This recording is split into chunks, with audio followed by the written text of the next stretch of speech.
भूकंप के झटकों से हिला दिल्ली एनसीआर, पूरा उत्तर भारत झटकों से दहल गया। रिक्टर स्केल पर भूकंप की तीव्रता 6.3 मापी गई है। नेपाल और चीन में भी महसूस किए गए भूकंप के झटके। रात 1:57 पर आया भूकंप। नेपाल में था भूकंप का एपिसेंटर। उत्तराखंड से सटे इलाकों में भूकंप के झटके। पिथौरागढ़ से 90 किलोमीटर दूर था केंद्र। मणिपुर में भी 6.3 तीव्रता का भूकंप। चीन तक महसूस किए गए झटके। बेंगलुरु टेक समिट को संबोधित करेंगे प्रधानमंत्री मोदी और फ्रांस के राष्ट्रपति एमेनुअल मैक्रों। 16 नवंबर को होगा बेंगलुरु टेक समिट।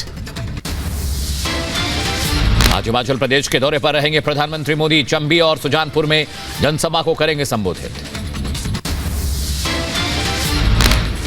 सुबह 11 बजे चंबी पहुंचेंगे प्रधानमंत्री। चंबी में रैली के बाद 12:30 बजे सुजानपुर में करेंगे जनसभा।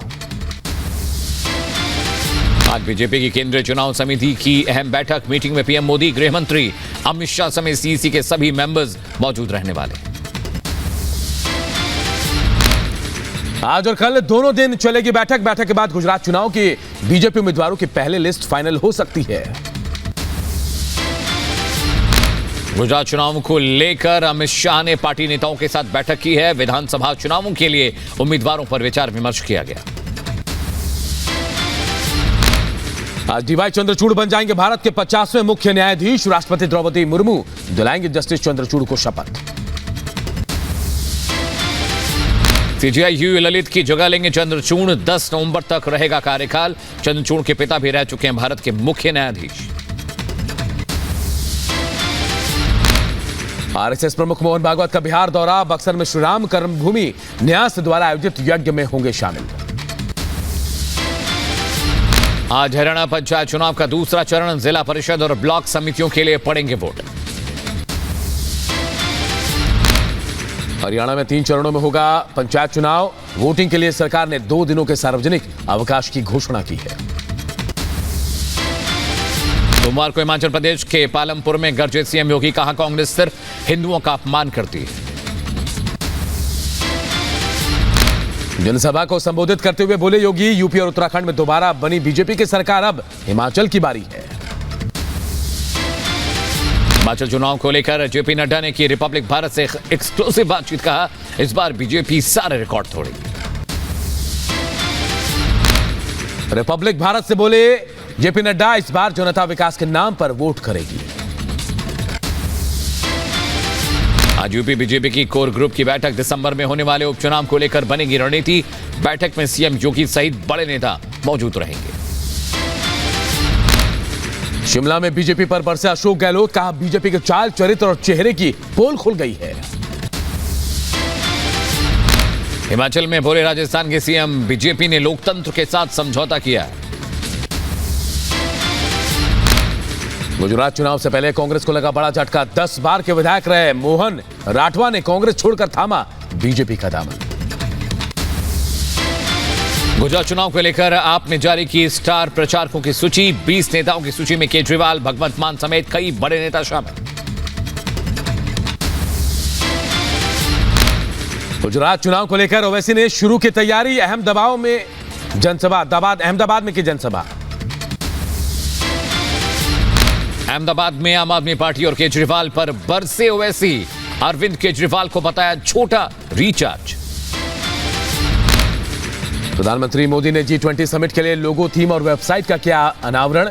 1 दिसंबर से भारत करेगा G20 की अध्यक्षता। पीएम ने कहा, G20 के लिए भारत का मंत्र one earth, one family, one future.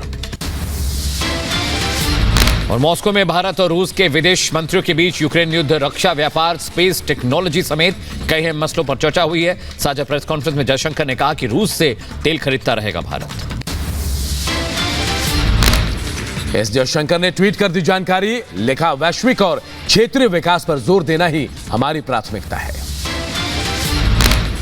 रूस के उप प्रधानमंत्री ने की भारतीय विदेश मंत्री एस जयशंकर के साथ मुलाकात। व्यापार और आर्थिक निवेश को लेकर हुई चर्चा। केंद्रीय मंत्री नितिन गडकरी का बयान। कहा, जिनकी सत्ता में आने की संभावना नहीं है वो कुछ भी वादे करते हैं। दिल्ली में प्रदूषण की मार जारी। लगातार चौथे दिन AQI बेहद खराब श्रेणी में दर्ज किया गया। दिल्ली सरकार ने ग्रैब की पाबंदियों को भी हटाने का फैसला लिया। ट्रकों पर प्रवेश की लगी रोक हटाई गई, साथ ही वर्क फ्रॉम होम भी खत्म किया गया। प्रदूषण की समस्या पर बोले केंद्रीय मंत्री नितिन गडकरी, कहा प्रदूषण की समस्या को सुलझाना मुश्किल जरूर लेकिन नामुमकिन नहीं है। केंद्रीय परिवहन मंत्री नितिन गडकरी ने सुझाया प्रदूषण की समस्या का हल, कहा केंद्र, राज्य सरकारों, स्थानीय निकायों और किसानों को होना होगा एकजुट। लखनऊ से फिर सामने आया सड़क पर नमाज पढ़ने का मामला। काशीराम कॉलोनी में नमाज अदा करने का वीडियो वायरल हो रहा है। मुजफ्फरनगर में उपचुनाव से पहले आचार संहिता लागू, चुनाव को लेकर अलर्ट मोड पर प्रशासन। 5 दिसंबर को खतौली विधानसभा में वोटिंग। महाराष्ट्र के पुणे में ओशो आश्रम की जमीन बचाने के विरोध में उतरे सन्यासी ट्रस्ट के लोगों पर गंभीर आरोप लगाए। यूपी के झांसी में अपराधी संजय वर्मा की 1 अरब की संपत्ति कुर्क। गैंगस्टर एक्ट में प्रशासन ने कार्रवाई की है। जम्मू कश्मीर में सरकार का आतंकवाद पीड़ितों को मरहम। मेडिकल कॉलेजों में एडमिशन में आतंकवाद पीड़ितों बच्चों को प्राथमिकता दी जाएगी। पीड़ित परिवारों ने सरकार के फैसले पर खुशी जताई। सुल्तानपुर में गैंगस्टर सूरज यादव पर प्रशासन की कार्रवाई। आरोपी की 12 लाख की संपत्ति जब्त की गई। और कानपुर में जबरन धर्म परिवर्तन का मामला सामने आया है। महिला का अश्लील फोटो वायरल कर युवक ने मुस्लिम धर्म अपनाने के लिए मजबूर किया है।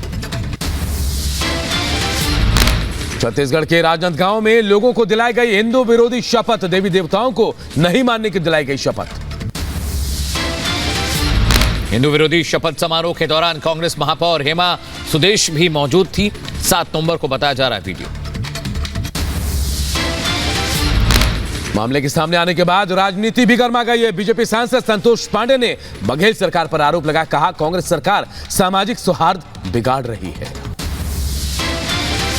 हिंदू विरोधी शपथ मामले में केंद्रीय मंत्री रेणुका सिंह ने किया ट्वीट, लिखा कांग्रेस राज्य में हिंदू विरोध चरम पर है।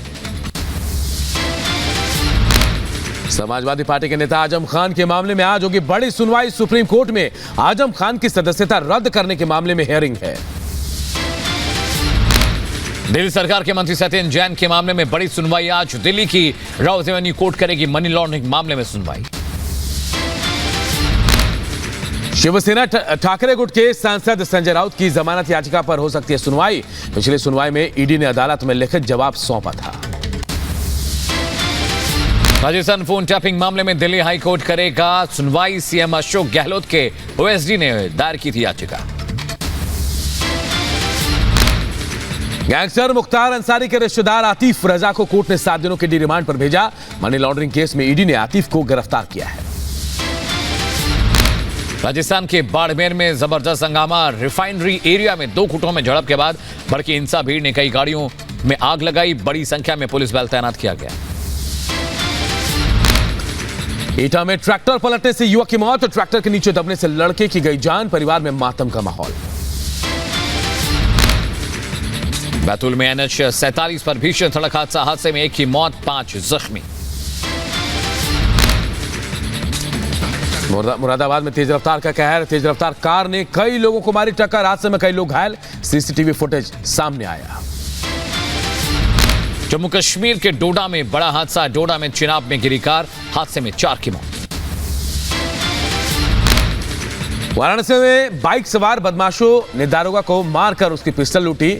दारोगा ने पैदल भागकर अपनी जान बचाई।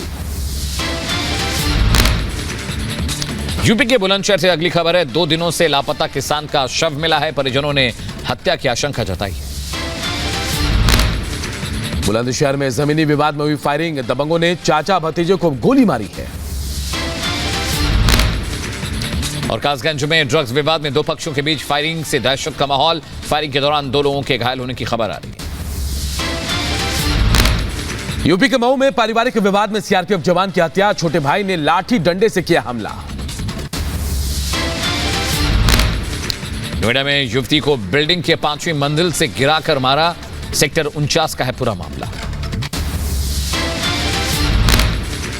ग्रेटर नोएडा में ठगी के आरोप में एक महिला पुलिसकर्मी समेत 4 लोगों को पुलिस ने गिरफ्तार किया। एक आरोपी पुलिसकर्मी अब भी फरार। आरोपियों ने रिटायर्ड कर्मचारी से ठगी की थी। यूक्रेन में जंग के लिए पुतिन ने उतारे नए लड़ाके। 80,000 सैनिकों को जंग के मैदान में भेजा। रूस की नई परमाणु पनडुब्बी तैयार, जल्दी नौसेना को सौंपी जाएगी सबमरीन। मिसाइलों को दागने में सक्षम है पनडुब्बी।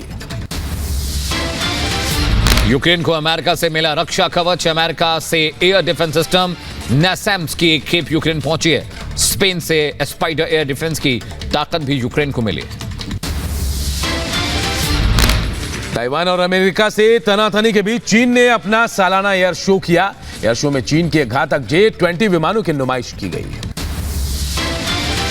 उत्तर कोरिया को घेरने के लिए अमेरिका ने तेज की कोशिशें।